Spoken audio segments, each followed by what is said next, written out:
Dans le massif du Pilat, près de Saint-Régis-du-Coin, la tourbière de Gimel est un site préservé, tout comme celle que l'on trouve dans les Bois Noirs, ainsi que dans les monts du Forêt ou ceux de la Madeleine. Sur des sentiers aménagés, des panneaux précisent aux randonneurs quelles sont la nature et l'intérêt des tourbières. Aujourd'hui, Carbone 42 suit Laurent Russias pour une découverte de cet environnement particulier à 1200 mètres d'altitude. Donc cette tourbière, c'est une accumulation végétale, donc on va regarder de plus près un petit peu les différents végétaux, si on a des végétaux spécifiques à la tourbière, et puis comment se passe un peu cette accumulation végétale. Oui, alors les végétaux, principalement, il y en a deux grandes familles. Il y a tout ce qui relève des joncs, des carex, et puis il y a une deuxième famille importante qui sont des bryophytes, ce sont les sphènes. Alors les sphènes, ce sont ces fameuses mousses qui accumulent l'eau. On en a plusieurs espèces, et elles grandissent sur elles-mêmes. On voit que ce sont des très longues tiges. Et la capacité de ces sphènes, c'est surtout de retenir l'eau. Donc c'est une masse d'eau en fait, une tourbière. On est dans un milieu gorgé d'eau, un milieu acide, un milieu donc pratiquement anaérobie, sans oxygène, donc pas de vie microbienne et pas d'éléments qui vont dégrader cette matière organique et la transformer finalement. On retrouve aussi d'autres plantes comme la linaigrette, avec ces petits pompons blancs là qu'on repère. Ça, c'est une plante typique des tourbières. Celle qu'on voit là, on la retrouve dans les tourbières qu'on qualifie de basses, où l'eau circule encore. Voilà, il y a quand même une variété de plantes importante, surtout dans les tourbières basses, ou ces tourbières qu'on qualifie de minérotrophes, parce que l'eau qui y circule est quand même chargée d'éléments minéraux. Contrairement aux tourbières beaucoup plus anciennes, beaucoup plus élevées, qu'on qualifie de tourbières ombrotrophes, parce qu'elles sont plus nourries que par l'eau du ciel qui tombe, donc peu chargées d'éléments minéraux. Et ce caractère un peu malmené de la tourbière, c'est dû à ces accumulations de sphènes? Alors tout à fait, c'est-à-dire que si nous allons regarder de plus près une petite bosse, nous ne sommes pas sur les mêmes espèces de sphènes que celles qui sont dans l'eau et qui trempent. Et on est déjà sur un départ de système ombrotrophe qui est en train de s'isoler de l'eau qui circule et qui va bientôt être nourrie que par l'eau du ciel. Et où il y a de la calune. Alors comme on est sur des milieux un peu plus hauts, un peu plus secs, la calune peut s'installer sur ces bombements ombrotrophes, qu'on appelle aussi les tourbières hautes, à l'inverse des tourbières basses. La tourbière de Gimel, simplement, elle fait environ 5-6 hectares aujourd'hui, donc 60 000 m². Vous avez une épaisseur de tourbe qu'on va positionner autour d'1 mètre d'épaisseur. Donc on a 60 000 m³ de tourbe qui est accumulée ici, avec un taux de carbone de 60% environ. Il y a aussi aujourd'hui tout l'enjeu lié au stockage du carbone qui traverse nos sociétés, sur les bilans carbone, aujourd'hui je crois, et puis demain surtout, chaque fois que l'homme va intervenir dans toutes ces activités, il aura à se poser la question de savoir ce qu'il relâche comme carbone, qu'est-ce que ça donne comme gaz carbonique dans l'atmosphère. Donc je crois qu'ici, on est sur du stockage de ce carbone qui n'est pas relargué aujourd'hui dans l'atmosphère.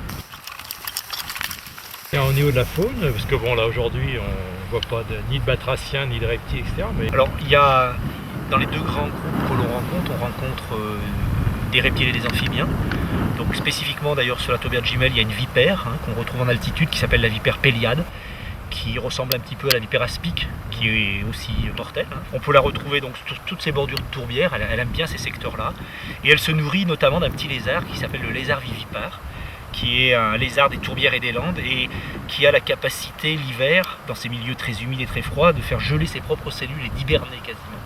L'autre grand groupe, ce sont les insectes et notamment attachés aux zones humides, les libellules, où on a des espèces qui sont parfois rares et patrimoniales parce qu'elles recherchent des zones d'eau libre comme on a ici pour pouvoir pondre, et finalement les zones d'eau libre dans les tourbières il n'y en a pas partout, donc certaines espèces comme ici la cordulie arctique, son nom encore nous montre qu'on est dans des milieux froids, la cordulie arctique se reproduit ici sur la tourbière de Gimel. Et l'intérêt de l'étude des tourbières et de la protection de ces zones, c'est un intérêt qui est ancien ou récent? On a démarré à s'intéresser aux tourbières il y a une quinzaine d'années, on va dire de manière forte. Avant on était plutôt sur une phase de destruction, puisque après la guerre de 1945, en 1949, il y a eu un inventaire national des tourbières qui a été lancé à l'époque par le ministère des Mines. Et cet inventaire, il visait surtout à connaître la ressource carbone pour se chauffer en période de pénurie après la guerre de 1945. Et on a refait un inventaire donc il y a une quinzaine d'années des tourbières françaises. Et en comparant ces deux inventaires, on sait qu'il y a 50% des tourbières qui ont disparu en France. Donc c'est des zones humides qui n'avaient pas tellement d'intérêt pour les gens, elles étaient peu appétantes pour le bétail, c'était des terrains un petit peu incultes, donc il y a eu une phase d'assèchement, de mise en culture dans certains secteurs de plaine, notamment les tourbières de l'Ouest. Il Il y a eu de l'enraisinement de ces tourbières-là aussi. Il y a des fois de la création de lacs qui a été fait sur les tourbières. Donc les tourbières ont quand même beaucoup souffert. Il y a eu aussi de l'extraction pour prélever la tourbe. Ça aussi, ça a eu lieu.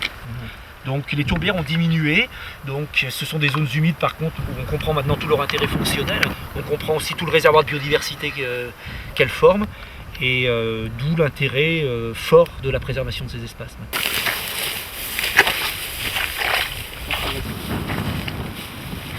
C'est un milieu pas si fermé que ça, parce qu'il y a une ouverture et aussi l'eau qui va circuler. Là, tout à l'heure on a vu de l'eau stagnante, là l'eau circule.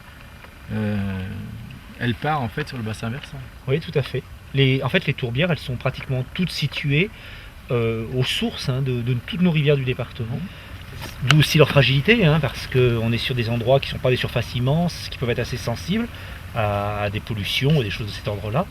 Et généralement, elles ont pratiquement tout un exutoire, voire deux, ça dépend. Et dans le Pida, vous avez des tourbières dont l'eau part sur le bassin de la Loire, donc qui repart vers l'océan Atlantique. Et puis vous avez certaines tourbières dont les exutoires partent sur le bassin du Rhône et qui rejoignent donc la Méditerranée. On est dans le Pilat sur la ligne de partage des eaux entre Méditerranée et Atlantique. On a quelques cas dans les monts du Forêt de tourbières sommitales.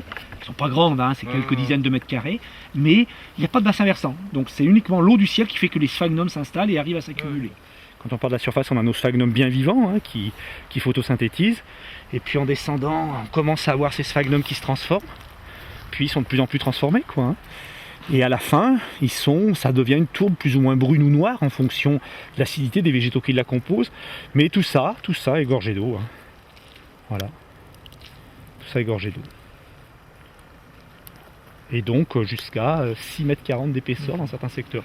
Alors après, quand on est à 5 ou 6 mètres, on retrouve plus, on n'identifie plus le végétal. On est sur une matière qui ressemble à du charbon ou au moins de la tourbe. Voilà. Un gel carboné qui peut conduire après au charbon. Donc on peut imaginer ce type de milieu dans un climat beaucoup plus chaud lorsque le charbon se formait à Saint-Étienne il y a 300 millions d'années. Donc entre l'histoire du bassin houiller de Saint-Étienne et la tourbière de Gimel, il y a des correspondances qui sont intéressantes au niveau du temps et de l'espace, puisqu'on était il y a 300 millions d'années sous l'équateur. Aujourd'hui on est dans des milieux tempérés et avec donc une évolution du carbone toujours présente. Donc c'est la fin, là on sort, on quitte les tourbières, on revient les pieds sur la terre. Et après il y a eu la politique régionale qui est